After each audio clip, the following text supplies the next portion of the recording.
Parashat Nitzavim. D'accord? Alors, lorsqu'on lit Parashat Nitzavim, de quoi on parle?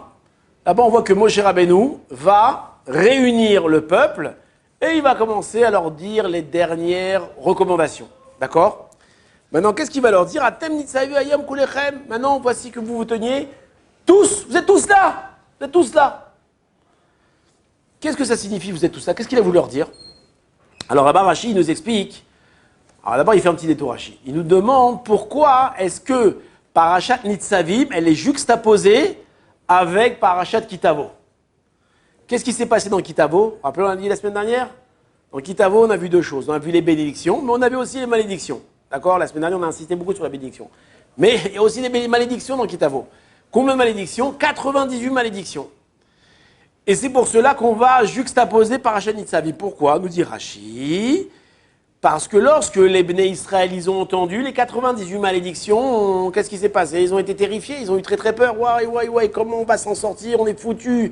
Comment on va pouvoir surmonter autant de malédictions? C'est impossible, on est mort. Oui? Alors vient Moshe Rabbeinu, il vient les calmer, il dit, écoutez les amis, vous avez très souvent mis en colère Hachem, vous avez fait beaucoup de bêtises dans le désert, d'accord? Quelles sont les bêtises qu'ils ont fait? Ils ont fait le veau d'or, ils ont fait la faute des Meraglim, ils se sont plaints de la manne, ils se sont plaints de 1000 choses. D'accord? Et vous voyez que malgré tout cela, vous êtes encore là. Et vous êtes tous là. Donc, cool. D'accord? Comme ça, Rachid explique. Est-ce que vous êtes d'accord avec l'explication que Rachid nous donne ou pas? Vous n'allez pas être contre. T'as pas compris? Il veut leur dire que vous avez peur de quoi? Vous avez peur de ces malédictions? Écoutez, vous avez, pendant toutes ces années-là, pendant ces 40 ans qu'on est sorti d'Égypte, vous avez mis en colère Hachem plus d'une fois. Et il s'est mis en colère contre vous plus d'une fois. Et il arrivait plein de choses, plein de péripéties. Vous avez fait le veau d'or, vous avez fait la faute des Meraglim, les explorateurs, vous avez 1000 choses. Et malgré cela, vous êtes encore vivant. Donc c'est vrai qu'il y a les malédictions. Avant que je mort, il ne vous a pas détruit. D'accord? Ça, c'est ce que nous explique Rachid. La question qu'on a envie de poser, et on la pose d'ailleurs, c'est que ce qu'il dit Rachid, c'est vrai, c'est pas vrai. Pourquoi c'est vrai, c'est pas vrai? C'est vrai qu'ils sont encore là. Mais ceux qui sont encore là maintenant, à ce moment-là où Moshe va parler, c'est pas les mêmes qui étaient là au moment du veau d'or, au moment des Meraglim, des explorateurs, au moment de la sortie d'Égypte. Pourquoi? Parce qu'à cause de la faute des Meraglim, entre autres, des explorateurs, Hachem, il a promis que toute la génération, elle mourrait dans le désert. Et ils sont tous morts dans le désert. Et ceux que maintenant, ils vont hériter d'Eretz Israël, de la terre d'Israël, c'est qui? C'est plus eux. C'est qui? C'est leurs enfants. Leurs enfants et les vieux ou les enfants et petits-enfants. Donc, qu'est-ce qu'il est en train de leur dire? Vous êtes tous là. Ben, on n'est pas tous là. Ceux qui ont fauté, ceux que justement, ils ont mis en colère Hachem, ils ne sont plus là. Nous, on est d'autres. Alors, qu'est-ce que vous allez répondre à mes questions? Qu'est-ce que vous répondez à mes questions? Je dis, en réalité, Moshe Rabbeinu, il parle à qui? Il parle au peuple. Il parle au peuple, il parle à tout le monde. Pas à tout le monde, pardon. Il parle au peuple. Vous, le peuple juif, vous avez mis en colère Hachem plus d'une fois, et malgré tout, vous, le peuple juif, vous êtes encore là. Un homme, il doit se voir, ou il peut se voir de deux façons. Il peut se voir comme un individu individuel, d'accord? Individuel. Ça veut dire qu'il a ses problèmes à lui, il a sa vie à lui, il est lui tout seul, d'accord? C'est une lettre dans un texte. Mais un homme, il peut se voir, un juif, il peut se voir autrement aussi. Comment il peut se voir? Il peut se voir un élément d'une entité, d'accord? Dans un texte, si tu prends une lettre, elle ne veut rien dire. Mais si tu mets cette lettre-là dans ce texte-là, alors cette lettre-là, elle va donner une forme au texte. Et chaque lettre va permettre au texte d'exister de quelque chose. Et donc le juif, d'accord, il ne doit pas se voir comme un être individuel, comme un être égoïste. Il doit se voir comme un tout, comme un élément d'un tout. Et c'est ce qu'il dit, Moshe Rabbeinu. Vous, le peuple juif, en tant qu'entité, vous existez encore. Et c'est comme ça qu'on doit se voir. D'accord? On n'est pas des êtres égoïstes. On appartient à un peuple. Et tout le peuple, il est, comme l'expression le dit, il est sur le même bateau. D'accord? Si quelqu'un il s'amuse à faire un trou dans le bateau, c'est tout le monde qui coule. De la même façon. Maintenant, qu'est-ce que cet enseignement peut avoir comme conséquence dans ma vie de tous les jours?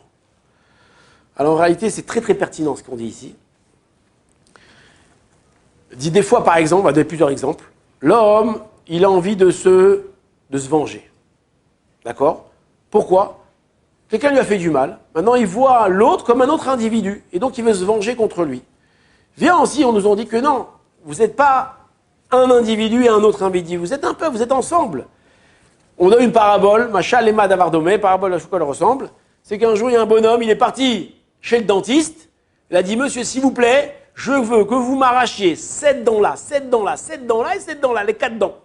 Le bonhomme, il regarde, il dit, pourquoi vous arrachez vos dents? Elles sont très bien, elles sont très belles vos dents, pourquoi vous les arrachez? Vous savez ce qu'elles ont fait mes dents hier? J'étais en train de manger et mes dents, elles ont mordu ma langue. Ma langue, elle a saigné, j'ai eu très très mal. Je veux maintenant me venger. Je vais leur apprendre à ces dents-là, tu vas voir ce qu'elles vont prendre. Bien entendu, c'est ridicule. Qu'est-ce qu'on dit au bonhomme? Il dit, mais monsieur, ces dents-là, c'est toi aussi. Ça veut dire que tu fais partie d'un corps, ça fait partie d'un tout. Ta langue, elle a souffert, je veux bien, mais les dents, c'est pas parce qu'elle doit souffrir. D'accord? Lorsqu'un homme, il a mal quelque part, c'est tout le corps qui a mal. Oui? Et donc, c'est comme ça qu'on doit se voir. Nous ne sommes pas un individu égoïste, on est une entité. Vous avez entendu parler de l'affaire Bélis? Vous n'avez pas entendu parler de l'affaire Bélis? Une histoire incroyable. Il y a environ 120, 130 ans, en Russie, là-bas, où quand le tsar il allait pas bien, vous savez ce qu'il faisait le tsar quand il allait pas bien? Alors, il déversait la foudre sur les Juifs. Il dit, ah, vous avez des problèmes, le royaume est dans le pétrin, c'est pas ma faute, c'est à cause des Juifs. Et donc, on trouvait toutes sortes de prétextes pour accuser les Juifs de tous les maux, de mots MAUX, du royaume. Et à une époque comme ça n'allait pas très bien. Qu'est-ce qu'ils ont fait? Ils vont accuser les Juifs de meurtre rituel. Dans un village, on va retrouver un petit enfant non juif mort. Et qu'est-ce qu'ils vont faire passer le bruit? Que c'est les Juifs qui l'ont tué pour prendre son sang, pour faire, parce que soi-disant c'est comme ça qu'on fait les matzot, pour faire les matzot. Vous savez, c'est les accusations de meurtre rituel. Ça nous accompagne depuis 1000 ans, où on nous accuse de prendre du sang pour faire des matzot. Et du sang d'enfants. Maintenant, donc ils ont trouvé ce gosse-là, ils disent ouais, c'est les Juifs qui l'ont tué, c'est pour ça qu'ils l'ont tué, pour prendre le sang pour faire les matzot. Maintenant, le problème, c'est qu'il faut trouver un Juif. Ils ont cherché dans le village, et ils ont trouvé un Juif qui était directeur d'une usine. Comment il s'appelait? Mendel Bélis. Ils vont l'arrêter et ils vont l'emprisonner. Maintenant, tout ça, ça va exciter la foule, ça va faire un truc pas possible. Maintenant, le tsar, lui, a utilisé ça pour justement détourner les caméras, enfin, pas les caméras à l'époque, mais détourner le feu de devant lui. Et on va lui faire un procès à Mendel Bélis. Maintenant, le procès, il va tourner au procès du judaïsme. C'est pas seulement lui qui vont juger, c'est tout le judaïsme. Et extraordinairement, ils vont faire un procès énorme, et il va y avoir des dizaines de procureurs et des dizaines d'avocats. Et le petit Mendel Bélis, qui n'a rien fait, il est en plein milieu. Et ça va durer des jours et des jours et des jours. Et le monde et la presse du monde entier va être ici assister à ce procès. D'abord, du monde entier sont venus. Maintenant, là-bas, une des accusations qu'ils avaient contre le peuple juif, c'est qu'ils disent, ouais, vous considérez, vous les juifs, vous les juifs, vous considérez les non-juifs, pas comme des hommes. Pourquoi vous dites ça? Je dis parce qu'il y a marqué, il y a un verset qui dit que Atem Kerouim Adam, vous êtes appelés les hommes, vous les juifs, vous êtes appelés les hommes, à vous et pas les non-juifs. Ah, donc ils ont dit, vous ne nous considérez pas comme des hommes? Là-bas, il y avait le Rav de Moscou qui s'est levé, qui a répondu, il dit, c'est pas du tout ce que ça veut dire, le verset, c'est pas ça qu'il veut dire. Il dit que lorsqu'on dit que le peuple juif, c'est un homme, ça veut dire que c'est un être en soi, tout le monde est un être, fait partie de cet homme-là. Lorsque le cœur dans un homme, il a mal, c'est tout le cœur qui a mal. Tout le corps qui a mal, pardon. Lorsqu'il a mal à la main, c'est tout le corps qui est embêté, tout le corps qui a mal. Et il dit, preuve en est, regardez ce juif-là, Mendel Bélis, qui a été accusé, et ça a ébranlé qui? Ça a ébranlé les juifs du monde entier. Les juifs du monde entier, ils ont leur regard tourné vers le sort de Mendel Bélis. D'accord? Et c'est ça que ça veut dire qu'on est appelé un homme. On est une entité. Par contre, si toi, on t'apprend qu'il y a un Russe au Japon là, qui s'est fait arrêter, ça intéresse quelqu'un. En Russie, ça intéresse personne. Pourquoi? Parce que vous vous considérez chacun comme des êtres individuels. Nous, on se considère tous comme un peuple. Hier, vous avez entendu ce qui s'est passé, terrible. Il y a eu le soldat qui est mort. D'accord? Le soldat, il est mort, ouais, terrible. Mais on ne peut pas imaginer comment ça a ébranlé tout le pays, ça a ébranlé tous les Juifs du monde. Et combien de Juifs dans le monde, ils ont prié pour ce petit soldat. D'accord? Et ça fait un truc incroyable. Pourquoi? Parce que c'est notre chair, on ressent. On est un peuple, on est ensemble. Donc par rapport à je reviens maintenant par rapport à la fin, Mendel Béliz, Baruch Hashem, il s'en est sorti. Ils ont gagné le procès, il s'en est sorti. Pendant des mois et des mois, les gens venaient le remercier, venaient le voir. Je crois pendant 1 an ou 2 ans, les gens venaient tous les jours lui rendre visite. Maintenant, qu'est-ce qui va... Ça, c'est une chose par rapport à cette histoire-là. On a parlé de la vengeance, d'accord? Maintenant, c'est pas que la vengeance, c'est aussi le chesed, la bienfaisance. Lorsque mon frère est dans la difficulté, en réalité, je ne dois pas me voir moi, je ne dois pas le voir lui dans la difficulté. Si lui est dans la difficulté, moi aussi je suis dans la difficulté. Si lui n'a pas à manger, comment moi je peux manger? D'accord? Et donc c'est une d'ardout. Et le peuple juif, pendant 2000 ans, il a excellé dans quoi? Dans la tzedaka. La tzedaka, c'est quoi? C'était des caisses que chaque communauté organisait pour s'occuper des pauvres, pour s'occuper des femmes veuves, pour s'occuper des orphelins, pour s'occuper de l'enseignement.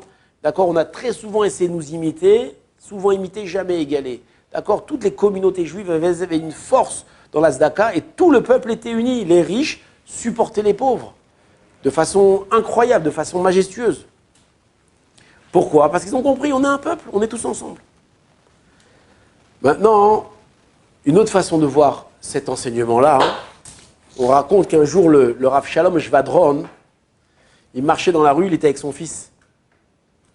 Et il a rencontré le Rosh Yeshiva Slobodka, le Rav Isaac Sher. Le Rav Isaac Sher, il lui a dit, Shalom, il me dit, où tu vas? Il lui a dit, j'emmène mon fils chez le médecin. Et le Rav, il lui dit, où tu vas? Il dit, j'emmène mon fils chez le médecin. Et plusieurs fois comme ça, où tu vas? Alors le Rav Shalom, il comprend qu'il a dit un truc qui n'allait pas. Il dit, non, c'est pas, pas comme ça qu'on doit dire. On doit dire la grosse vache emmène le veau chez le médecin. Alors le Rav, il a entendu ça, il a été choqué.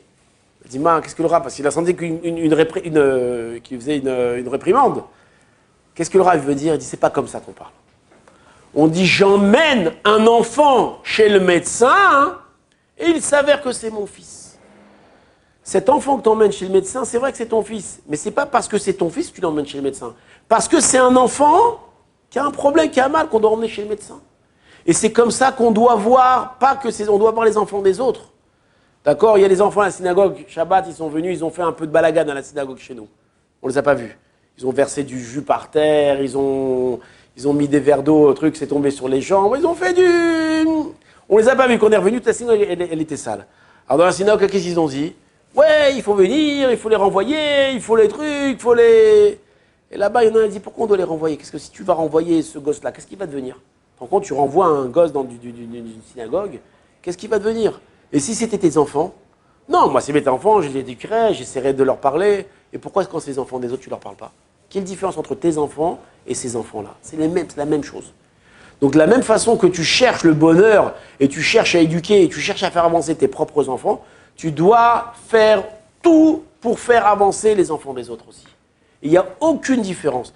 La réflexion que tu ne ferais pas à ton fils, la fais pas aux autres. D'accord? S'il y a un truc bien pour ton fils, fais-le aussi pour les autres. D'accord? Il n'y a aucune différence. D'accord? On est tous des serviteurs d'Hachem, on est tous des serviteurs de Dieu. D'accord? S'il y en a un qui sort mal, alors c'est nous tous qui on comprend. Donc on a besoin d'aider tout le monde.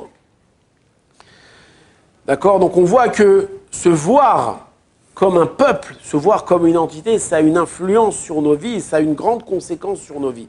Voilà. Il ne me reste plus qu'à vous bénir et vous souhaiter un Shabbat Shalom.